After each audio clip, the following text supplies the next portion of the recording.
Hello my dear students, आज हम कर रहे हैं क्लास 8 GSEB टेक्स्ट बुक से chapter number 3 Indian constitution. Indian constitution का मतलब क्या होता है बच्चों? भारत का संविधान। संविधान मतलब लॉज, रूल्स, रेगुलेशंस, कैसे नए नए कानून बनाए जाते हैं, उनको फॉलो कराया जाता है और जो लोग इसे फॉलो नहीं करते उन्हें पनिश किया जाता है। तो चलो समझते हैं चैप्टर को। Haley, Priyanshi and Sachin are watching the final match of World Cup of 2011 on TV with their parents. An exciting match is going on between India and Sri Lanka. Who will win the World Cup, India or Sri Lanka? Sri Lanka had put up a challenging target for India to achieve, but with the fearless batting of Indian captain Mahendra Singh Dhoni, India won the World Cup. तो बच्चों यहाँ पे इस chapter की शुरुआत एक मज़ेदार किस्से से हो रही है जिसमें हेली, प्रियांशी, सचिन ये सब वर्ल्ड कप फाइनल देख रहे हैं क्रिकेट का 2011 का टीवी पर अपने फ्रेंड्स के साथ में। इंडिया और श्रीलंका के बीच में मैच है और श्रीलंका ने बड़ा ही चैलेंजिंग टारगेट दिया था, लेकिन भारतीय कप्तान महेंद्र सिंह धोनी की बदौलत इंडिया वर्ल्ड कप जीत गया। Everyone was rejoicing in victory. Heli said to her mother while watching TV, "Mummy, the previous match between England and India resulted in a tie. What does that mean?" तो यहाँ पर heli अपनी mummy को बोलती है, सब जब बड़े खुश है, विक्ट्री को सेलिब्रेट कर रहे हैं, कि मम्मी जो इससे पहले वाला जो मैच था उसमें इंडिया और इंग्लैंड का रिजल्ट टाई आया था, मतलब दोनों बराबरी पे थे। इसका मतलब क्या है? Nita ben said, "Heli, for a popular game like cricket, the ICC has systematically formed rules." जितने बड़े गेम्स होते हैं उन सभी गेम्स में क्या होते हैं बच्चे? रूल्स होते हैं। चाहे आप फुटबॉल खेलो, बास्केटबॉल खेलो, टेनिस खेलो, कोई भी गेम खेलो, उसके कुछ रूल्स होते हैं। अगर उस रूल को फॉलो नहीं किया जाएगा तो फिर वो गेम खेल ही नहीं पाएंगे हम लोग, खेला ही नहीं जा सकेगा। A tie in a match means that both the teams have an equal score. Tie का मतलब होता है कि दोनों टीमों का बराबर का स्कोर है। Even the games like football, hockey, kabaddi etcetera have their own set of rules. If a game has so many rules, then to run the administration of a populous nation, we surely require well framed rules. तो जैसे खेलों में rules की ज़रूरत होती है, तो इतना बड़ा देश, हमारे देश की पॉपुलेशन सेकंड नंबर पे आती है पूरे वर्ल्ड में, तो इतनी बड़ी पॉपुलेशन को संभालना, रूल्स रेगुलेशन नहीं होंगे तो फिर हर कोई अपनी मनमानी करेगा। तो इसीलिए रूल्स को फ्रेम किया जाता है और इसीलिए हम उसे हमारा कॉन्स्टिट्यूशन कहते हैं। We the people of India having solemnly resolved to constitute India, तो हम सब ने मिलकर हमारे देश के कॉन्स्टिट्यूशन को माना है और उसको हम क्या करेंगे? फॉलो करेंगे। Constitute India into a sovereign socialist secular democratic republic and to secure to all its citizens justice, social, economic and political, liberty of thought, expression, belief, faith and worship। तो यहाँ पे जो भी हमारे दिल में एक्सप्रेशन आता है, हम लोग सभी जस्टिस में बिलीव करते हैं, सामाजिक हैं, इकोनॉमिक, पॉलिटिकल में भी हम लोगों का इंटरेस्ट है, लिबर्टी ऑफ थॉट, हमें आज़ादी है अपने थॉट्स को एक्सप्रेस करने की, हम जिस धर्म को चाहते हैं उस धर्म को अपनाने की, पूजा करने की, equality of status end of opportunity, सभी को इक्वालिटी है, सभी एक समान स्टेटस या जैसे चाहे सभी के बीच में समानता है, सबको एक जैसी अपॉर्चुनिटी दी जाती है। And to promote among them all fraternity, assuring the dignity of the individual and the unity and integrity of nation। तो यहाँ पे हर किसी को वोट का हक है, हर कोई चुनाव कर सकता है, सभी हम लोग यूनिटी में रहते हैं और इसी में देश की एकता है। In our constituent assembly this 26 day of November 1949 do hereby adopt, enact and give to ourselves this constitutions। तो बच्चों एक मज़ेदार बात ये है कि हमारा कॉन्स्टिट्यूशन बन के तैयार हो गया था 2 साल 11 महीने 18 दिनों में, लगभग 26 नवंबर 1949 को, लेकिन फिर भी हमने उसको प्रॉपरली अडॉप्ट किया था, मतलब इम्प्लीमेंट किया था 26 जनवरी 1950 से। तो ये भी बड़ी ही जानकारी वाली बात है क्योंकि 26 जनवरी बड़ी स्पेशल डेट मानी जाती है since beginning. A systematic compilation of sets of rules to run the government of a country is known as the constitution. तो ये जितना भी systematic sets of rule है एक government को चलाने के लिए, उसी को हम constitution कहते हैं. Constitution can be written or unwritten form. Our constitution starts with the preamble. तो बच्चों अभी अभी हमने जो पढ़ा था वो हमारे देश का preamble था. प्रियम्बल का मतलब बच्चों प्रीफेस होता है, यानी किस तरीके से पूरा का पूरा कॉन्स्टिट्यूशन का गठन हुआ है, बनाया गया है, उसकी एक झलक. कॉन्स्टिट्यूशन, बहुत सारे देश ऐसे हैं जहाँ पे कॉन्स्टिट्यूशन लिखा नहीं गया है, ओरल कॉन्स्टिट्यूशन चलता है. हमारे देश का कॉन्स्टिट्यूशन सबसे बड़ा है और रिटन फॉर्म में है. How was constitution of India formed? किस तरीके से हमारे देश का कॉन्स्टिट्यूशन बनाया गया था? The constitution of India is the statement of national goals and aims such as democracy, socialism, secularism, national unity. तो कॉन्स्टिट्यूशन बनाने के पीछे बच्चों कुछ मुद्दे थे, जैसे कि डेमोक्रेसी, सोशलिज्म, सेक्युलरिज्म. इन सबको ध्यान में रखकर हमने अपने कॉन्स्टिट्यूशन का निर्माण किया है, उसे बनाया है. The constituent assembly was established. It started working from 9 December 1946. The Constituent Assembly was formed of prominent and distinguished scholars and leaders. तो ये जब कॉन्स्टिट्यूशन बनाने की शुरुआत की थी 9 दिसंबर 1946 से, एक असेंबली फॉर्म हुई थी और इसमें बड़े बड़े महान महान दिग्गज लोगों को बुलाया गया था, अलग अलग जगह के. वो अलग अलग धर्म के थे, अलग अलग रीजन के थे, ताकि सभी की बात को समझा जाए, सब अपनी बातों को रख सके. Their political vision and foresight was incorporated in the constitution. तो उनकी जो विचार थे, उनकी जो दूरदृष्टि थी, उन सब का इस्तेमाल करके, उन सब की सोच को समझकर और इस कॉन्स्टिट्यूशन का निर्माण किया गया है. Leaders like Jawaharlal Nehru, doctor Rajendra Prasad, Sardar Patel, Maulana Abul Kalam Azad, Shyama Prasad Mukherjee, Sardar Baldev Singh etcetera provided their guidance. तो ये बड़े बड़े महान महान लीडर्स थे जिन्होंने अपनी गाइडेंस कॉन्स्टिट्यूशन को फ्रेम करते वक्त पे दी. Frank Anthony represented the Anglo-Indian community and H.P. Modi represented the Parsi community. The committee had various constitution scholars like Aladi Krishnaswamy Iyer, Dr. B.R. Ambedkar, K.M. Munshi etc.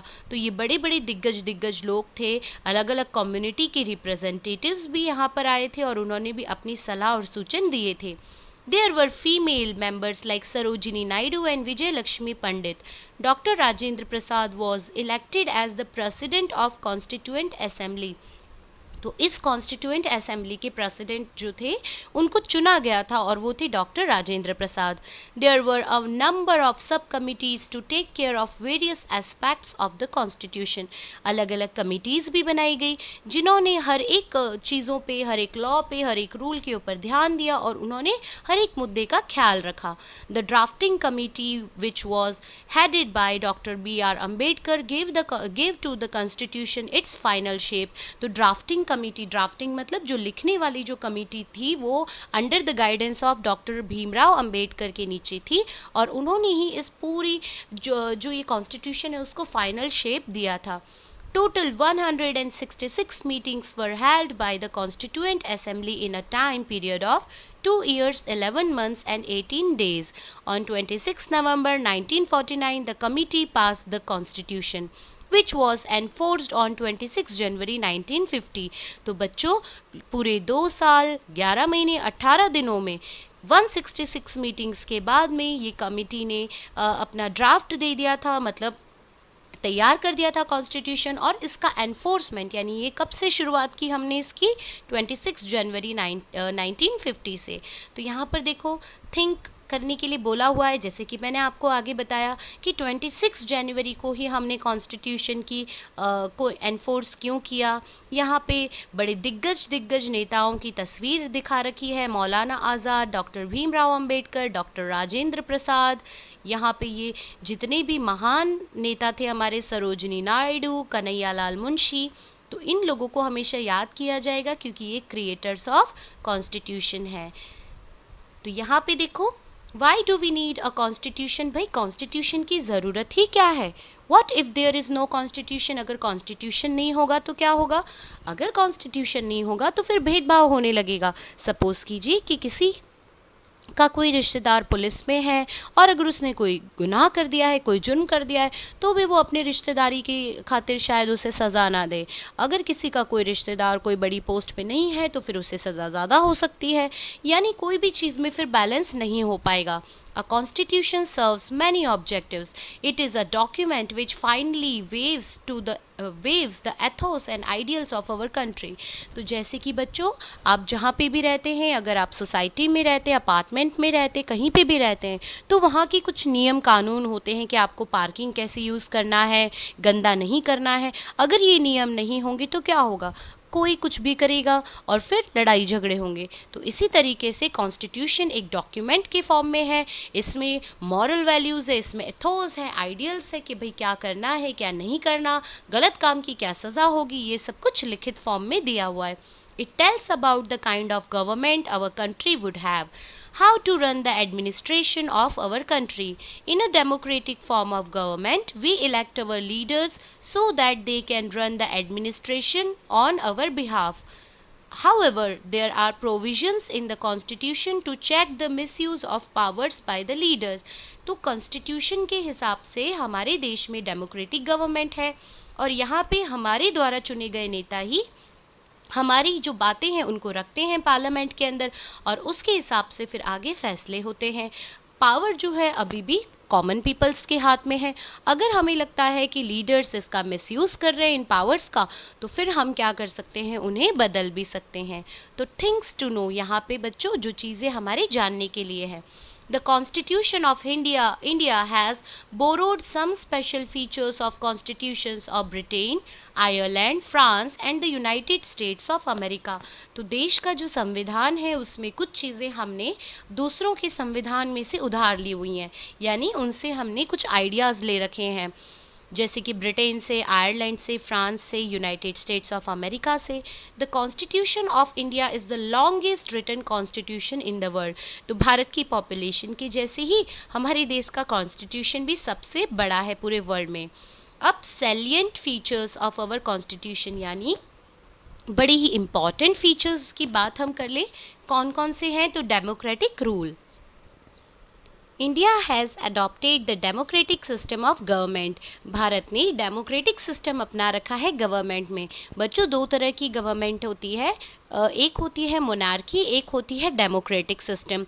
Democratic system में क्या होता है? For the people, of the people, by the people. लोगों के लिए, लोगों के द्वारा, लोगों से बनी हुई सरकार होती है। और मोनार्की सिस्टम में क्या होता है? राजाशाही होती है, जहाँ पे कोई एक सुपर पावर में होता है और पूरी कंट्री को उसे फॉलो करना होता है। General elections are held in our country every 5 years. Citizens above the age of 18 are eligible to cast their vote. हमारे देश में 1 vote for 1 people, 1 man, ये कंपलसरी है। हर किसी को एक वोट का अधिकार है। जो भी 18 साल से ऊपर के होते हैं उन्हें वोट देने का अधिकार है। We can not imagine democracy without elections. हम देश के गवर्नमेंट को डेमोक्रेटिक तब तक नहीं मान सकती जब तक इलेक्शन ना हो, क्योंकि इलेक्शन से ही तो लोग अपना चुनाव करेंगे। People all over the country play their role in electing their representatives. Any voter of the country can contest an election irrespective of his her religion, caste, class और gender. तो देश का कोई भी इंसान बच्चों इलेक्शन में खड़ा हो सकता है। उसका कोई भी धर्म, जाति या कुछ भी देखा नहीं जाता है और अगर वो सही इंसान है, उसके ऊपर कोई क्रिमिनल रिकॉर्ड नहीं है, तो वो भी आराम से इसमें भाग ले सकता है। वोटिंग भी कोई भी कर सकता है। कोई भी धर्म, जाति के आधार पे वोटिंग में भी डिस्क्रिमिनेशन नहीं होता है। तो देखो यहाँ पर मेल फीमेल दोनों इक्वली यहाँ पर वोट कर रहे हैं। यहाँ पर ये बैलेट बॉक्स रखा हुआ है। वोटिंग पोलिंग बूथ, वोटिंग या फिर पोलिंग बूथ कहा जाता है, जहाँ पे पोल्स होते हैं। The elected representatives rule for 5 years. Every citizen enjoys the freedom to follow religion of his her choice as well as freedom of speech, expression and thought. हमारे देश में हर किसी की चॉइस के हिसाब से उसे जैसे थॉट्स व्यक्त करने हो, जो एक्सप्रेस करना हो, वो जो बात करना चाहता वो कर सकता है। Freedom of speech, expression and thoughts. Secularism, secularism का मतलब क्या है, बड़ा ही इंपॉर्टेंट है एग्जाम पॉइंट ऑफ व्यू से भी बच्चों। A secular nation means that the government does not conform to the norms of any particular religion in its system of governance. Citizens are not discriminated on the basis of their faith, sect or religion. हमारे देश में किसी भी धर्म जाति के साथ में भेदभाव नहीं होता, उसकी इज्जत की जाती है।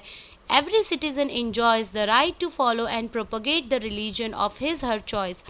देश में आज़ादी है, जिसे जो धर्म अपनाना है, जो धर्म में रहना है, वो उस धर्म को फॉलो कर सकता है।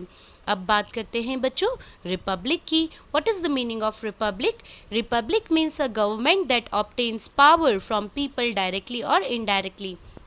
रिपब्लिक का मतलब होता है कि जो गवर्नमेंट पावर्स ऑब्टेन करती है पब्लिक से डायरेक्टली और indirectly. We have adopted a democratic republic system of government which means that powers are not limited in the hands of a few privileged people. यानी देश में अगर कोई अमीर है, कोई गुंडा है, कोई ज़्यादा ताकतवर है, उसी की चलेगी, तो ऐसा नहीं है। यहाँ पर पावर उसी के पास होता है जिसको लोग चुनते हैं। तो प्रिविलेज का मतलब होता है जिनके पास में ज़्यादा सुविधाएं होती है, उनके हाथ में देश का कोई भी पावर नहीं होता। Rather, it is accessible to all the citizens irrespective of their caste, class, religion और gender. तो ये हर किसी के पास में हमारे देश में पावर है, उसका रिलीजन, उसका कास्ट, उसका जेंडर, इसमें कोई बाधा रूप नहीं होता, सभी को एक समान अधिकार है। अब देखो यहाँ पे फैक्ट दे रखा है थिंग्स टू नो में। Any common person, man, woman, be it a hawker or a vegetable vendor, can become the sarpanch of a village. तो कोई भी आम आदमी, कॉमन पर्सन, चाहे वो मेल हो, फीमेल हो, कोई हॉकर हो यानी बेचने वाला, कोई वेजिटेबल वेंडर हो यानी सब्जी बेचने वाला, कोई भी गांव का सरपंच बन सकता है, क्योंकि अगर लोग उसे चुन लेंगे तो। फॉर एग्जाम्पल अ मैसन मंजी भाई contested election of legislative assembly and become the member of legislative assembly MLA. तो एक मैसन यानी एक मिस्त्री थे जिनका नाम था मंजी भाई, उन्होंने इलेक्शन लड़ा लेजिस्लेटिव असेंबली का और आज वो इलेक्शन जीत के मेंबर ऑफ लेजिस्लेटिव असेंबली यानी एमएलए बन चुके हैं। बच्चों आप अपने पेरेंट्स से, अपने टीचर से पूछ सकते हो कि आपके एरिया का एमएलए कौन है। सेंट्रल गवर्नमेंट, तो यहाँ पे एक आपको माइंड मैप दे रखा है जो कि बड़ा इंपॉर्टेंट है। देखो गवर्नमेंट किस हिसाब से चलती, तो सबसे ऊपर होते हैं प्रेसिडेंट। प्रेसिडेंट को हम इक्वलेंट टू गॉड ही समझ लेते हैं, उनकी हर बात को हम मानते हैं। तो प्रेसिडेंट के नीचे आता है लेजिस्लेचर, एग्जीक्यूटिव और जुडिशरी। लेजिस्लेचर का मतलब होता है जैसे कि मेंबर ऑफ पार्लियामेंट से, ये सब लेजिस्लेचर के अंदर आते हैं, जो हमारे नेता हैं, मंत्री हैं, ये सभी रूल्स बनाते हैं। एग्जीक्यूटिव कमेटी में जो आते हैं ये रूल्स को फॉलो करवाते हैं। और जुडिशरी, अगर जो लोग रूल्स को फॉलो नहीं करते हैं उनको ये लोग क्या करते हैं, पनिश करते हैं। न्याय तंत्र में आता है जुडिशरी। लेजिस्लेचर के नीचे होता है पार्लियामेंट। पार्लियामेंट दो होती हैं, लोकसभा एंड राज्यसभा, आपने सुना है, upper house and lower house.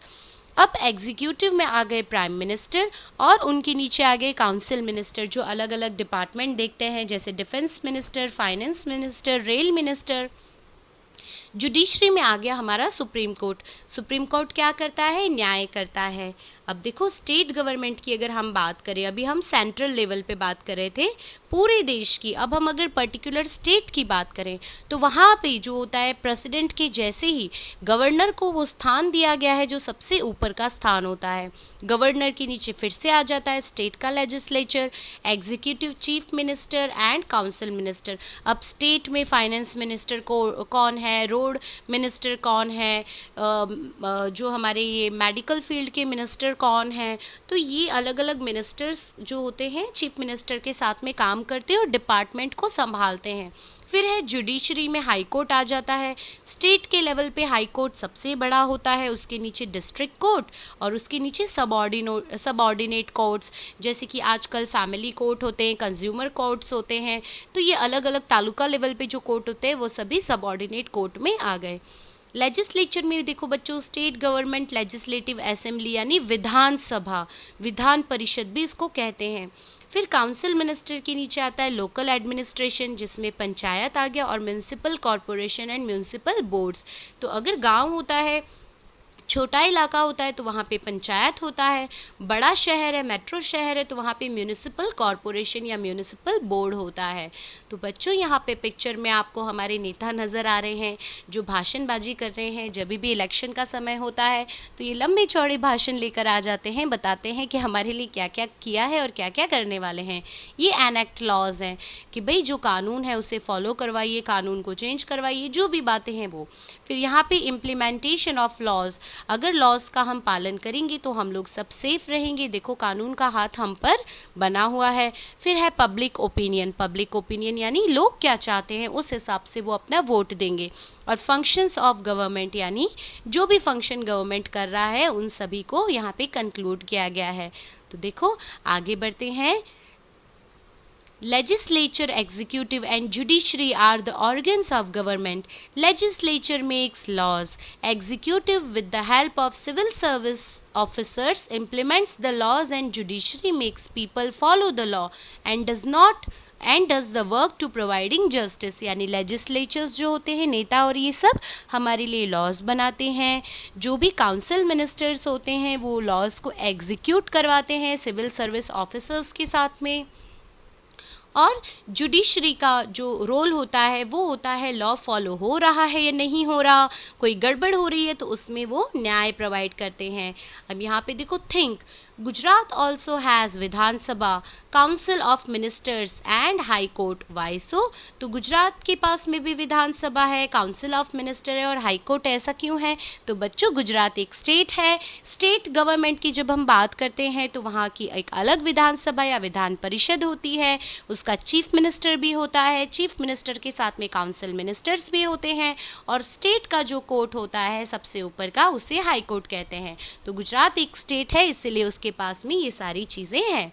अब बात करते हैं फेडरल स्टेट की। तो ये फेडरल स्टेट का मतलब क्या होता है? तो देखो in India is a federal state. There is a distribution of subjects on which the central or state governments can frame laws. There are three such lists: union list, state list and concurrent list. Laws framed by the central government are applicable to entire nation. बच्चों हमारा जो देश है India वो एक federal देश है। यहाँ पर जो भी लॉज बनाए जाते हैं वो तीन लिस्ट को ध्यान में रख के बनाए जाते हैं, कुछ रूल्स को ध्यान में रख के बनाए जाते हैं।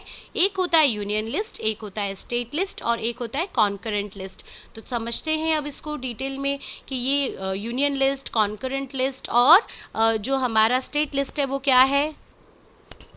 बच्चों यूनियन लिस्ट का मतलब होता है कि जो भी संघ है, जो भी यूनियन है, यूनिटी से जो लीडर्स की जो लिस्ट है उसे यूनियन लिस्ट कहा जाता है। स्टेट लिस्ट यानी राज्य यानी जो भी स्टेट है उसके कॉन्टेक्स्ट में जब कोई लिस्ट बनाई जाती है तो वो होता है। और कॉन्करेंट लिस्ट का मतलब होता है कि यूनियन लिस्ट और कॉन्करेंट लिस्ट के बीच में, राज्य और संघ के बीच में क्या क्या मंजूरी होगी उसे हम कॉन्करेंट लिस्ट कहते हैं एंटायर नेशन की।